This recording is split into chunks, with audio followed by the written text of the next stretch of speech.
Hello everyone. आज का ये class railway group D exam के लिए इम्पॉर्टेंट है, जिसमें मैं मैथ का एक्सपेक्टेड पेपर कराने वाली हूँ। ये एक्सपेक्टेड पेपर एग्ज़ाम एनालिसिस के आधार पर होने वाला है और आज है क्लास नंबर 6। स्टार्ट करती हूँ आज की इस क्लास को। पहला क्वेश्चन है, क्वेश्चन दे रखा है अभाज्य संख्या 51 से 100 के बीच सबसे छोटी और सबसे बड़ी अभाज्य संख्या का योग चाहिए। तो यहाँ पर प्राइम नंबर आप सभी को पता होगा, प्राइम नंबर के दो फैक्टर्स होते हैं, या तो वे एक होता है या स्वयं, यानी या तो वे एक से विभाजित होता है या स्वयं से, आप सभी को पता होगा। तो यहाँ पर 51 के बाद अभाज्य संख्या आ जाएगा 53, और कहा गया है 51 से 100 के बीच, यानी 51 के बाद और 100 से पहले लेना है। तो 51 के बाद 53 एक ऐसा संख्या है, नंबर है, जो कि एक से कट सकता है या स्वयं से। तो इसलिए 53 ले लेंगे 51 के बाद, प्लस योग करना है तो इसलिए प्लस की हूँ, और 100 से पहले, तो 100 से पहले आ जाएगा 97, ये जो कि स्वयं से या एक से कट सकता है। यहाँ पर आ जाएगा, इनका सम कर लेंगे 7 3 10 और 1 9 और 1 10 10 और 5 15, यानी 150 इस क्वेश्चन का राइट आंसर हो जाएगा। यानी सबसे छोटी और सबसे बड़ी अभाज्य संख्या का योग 150, ऑप्शन डी इस क्वेश्चन का राइट आंसर हो जाएगा। नेक्स्ट क्वेश्चन है, क्वेश्चन दे रखा है दो संख्याओं का अनुपात 5:3 है, दोनों का अंतर यहाँ पर अंतर जो कि लिखना भूल गई हूँ, टाइप करना भूल गई हूँ, यहाँ पर रहेगा 54। तो दोनों का अंतर दे रखा है 54, तो छोटी संख्या निकालनी है 5 और 3, इनका डिफरेंस लेंगे, आ जाएगा 2। तो ये 2 रेशियो बराबर हो जाएगा 54 के, क्योंकि दोनों संख्याओं का अंतर 54 है। तो इस 2 रेशियो को बराबर कर लूँगी 54 के, तो यहाँ से 2 से काटेंगे तो यहाँ से एक रेशियो का मान यहाँ से आ जाएगा 27 आ जाएगा। इसमें कहा गया है सबसे छोटी संख्या, तो सबसे छोटी संख्या 27 इंटू 3 करने पर ये हो जाएगा 81 आ जाएगा। यदि सबसे बड़ी संख्या पूछी जाती तो यहाँ से आ जाता 27 इंटू 3 करने पर आ जाता, 27 इंटू 5 करने पर आ जाता 135, लेकिन यहाँ पर 81 होगा। ऑप्शन छोटी संख्या पूछी गई है, ऑप्शन सी इस क्वेश्चन का राइट आंसर हो जाएगा। नेक्स्ट क्वेश्चन है, क्वेश्चन दे रखा है 4 और 16 का मध्य अनुपात ज्ञात करिए। तो मिड प्रोपोर्शन हो जाता है, मिड प्रोपोर्शन बराबर होता है √AB। ए है 4 और बी है यहाँ पर 16, तो मिड प्रोपोर्शन चाहिए, यानी ए बी करना है, तो 4 इंटू 16 कर लेंगे। तो आप सभी को पता होगा ये 64 हो जाएगा, और अंडर रूट ये 64 रूट से बाहर आएगा, ये 8 का स्क्वायर होता है, तो यहाँ से आ जाएगा 8। ऑप्शन बी इस क्वेश्चन का राइट आंसर हो जाएगा 8। यदि थर्ड प्रोपोर्शन इसी में पूछ लिया जाता तो थर्ड प्रोपोर्शन हो जाता, थर्ड प्रोपोर्शन बराबर बी स्क्वायर अपॉन ए होता है। तो third proportion B square upon A, B है 16 इंटू 16 अपॉन ए का मान है 4, तो इसे काटेंगे 4 बार में चला जाएगा, 16 इंटू 4 कर लेंगे, 16 इंटू 4 कर लेंगे, तो यहाँ से आ जाएगा 64।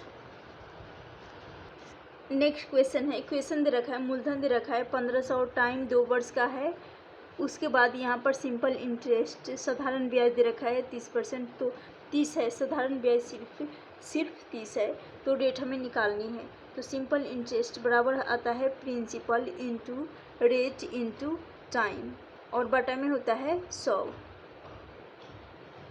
सिंपल इंटरेस्ट 30 है, प्रिंसिपल है 1500 इंटू रेट हमें नहीं पता है, रेट ही निकालना है, और यहाँ से टाइम दे रखा है 2 वर्ष का, 2 वर्ष का टाइम दे रखा है और बटा में आ जाएगा 100, तो शून्य से शून्य चला जाएगा।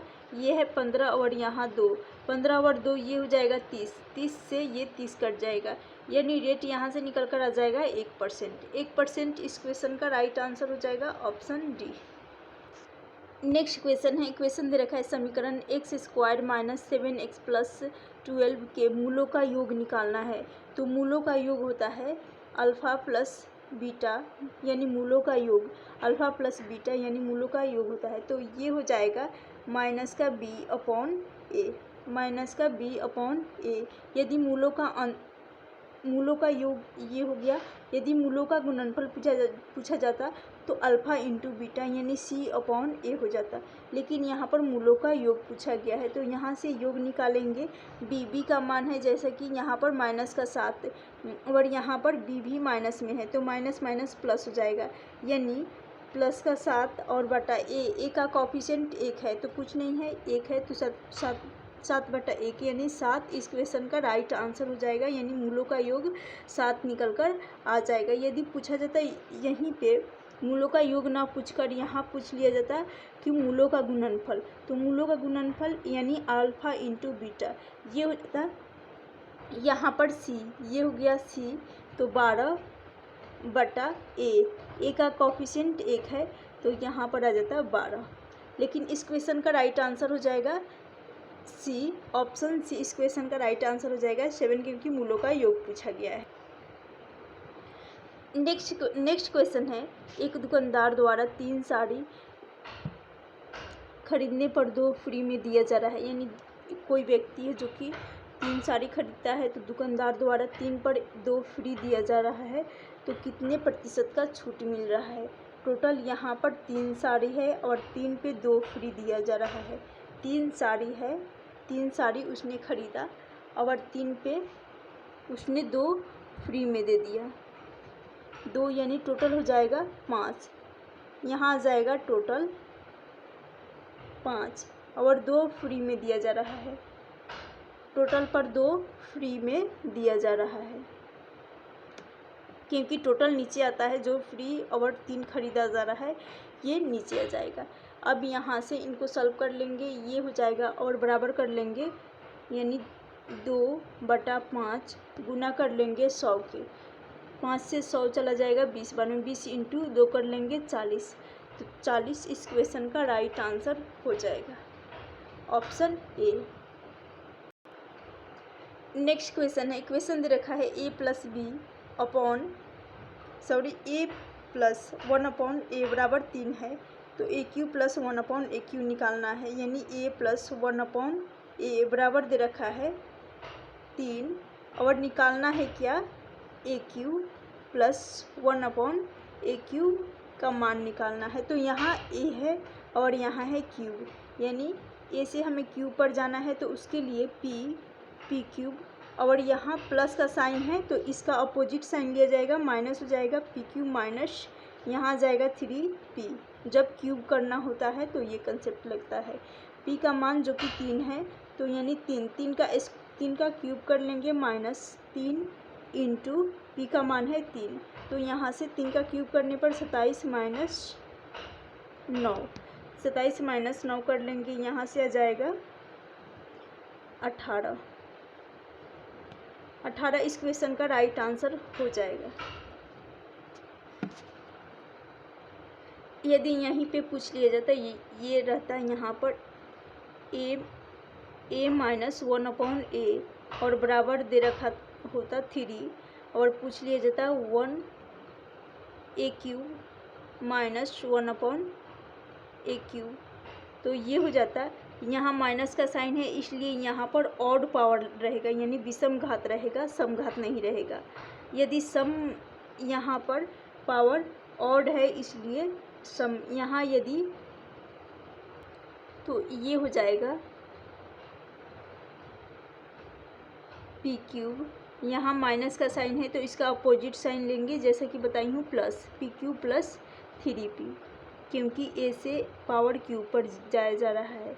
तो यहाँ पर 3 का क्यूब करने पर 27 प्लस हो जाएगा यहाँ पर 9, 27 + 9 ये हो जाएगा